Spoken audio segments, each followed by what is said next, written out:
नवरात्रि में क्यों बोए जाते हैं जौ? जाने इसका कारण और महत्व।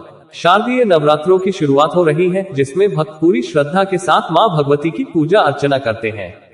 चाहे शारदीय नवरात्रि हो, चैत्र नवरात्रि हो या फिर गुप्त नवरात्रि, हिंदू धर्म में नवरात्रि पर ज्वारे या जौ का बहुत अधिक महत्व होता है। नवरात्रि के पहले दिन ही घट स्थापना के साथ जौ बोए जाते हैं। ऐसा माना जाता है कि जौ के बिना मां दुर्गा की पूजा अधूरी होती है। कलश स्थापना के साथ मिट्टी के बर्तन में जौ बो दिए जाते हैं। ये परंपरा हिंदू धर्म में बहुत समय से चली आ रही है। लेकिन क्या आप जानते हैं कि घट स्थापना से पहले जौ बोने का क्या महत्व है?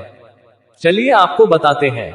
पौराणिक कथाओं के अनुसार जब भगवान ब्रह्मा ने इस सृष्टि की स्थापना की, तब वनस्पतियों में जो पहली फसल विकसित हुई थी वह जौ थी।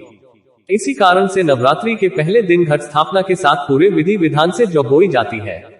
धार्मिक मान्यताओं के अनुसार जौ को भगवान ब्रह्मा का प्रतीक माना जाता है।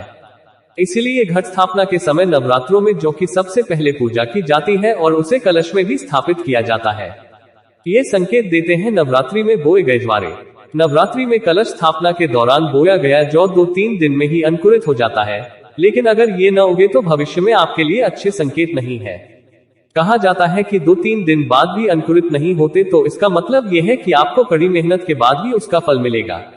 एक मान्यता ये भी कि जौ के उग जाने के बाद जब जौ का रंग नीचे से आधा पीला और ऊपर से आधा हरा हो, इसका मतलब आने वाले साल का आधा समय आपके लिए ठीक रहेगा, लेकिन बाद में आपको परेशानियों का सामना करना पड़ेगा।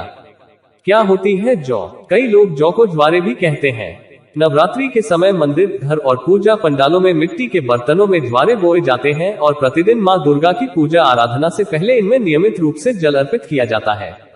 धीरे धीरे ये अंकुरित होकर बढ़ने लगते हैं और कुछ दिनों में हरी भरी फसल की तरह दिखाई देने लगते हैं। नवरात्रि के समापन पर इनको किसी नदी या तालाब में प्रवाहित कर दिया जाता है।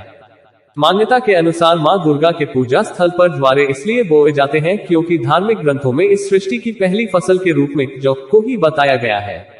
एक अन्य मान्यता के अनुसार जौ ही भगवान ब्रह्मा है, इसलिए हमेशा अन्न का सम्मान करना चाहिए। इन्हीं सब कारणों से जौ का इस्तेमाल पूजा में किया जाता है।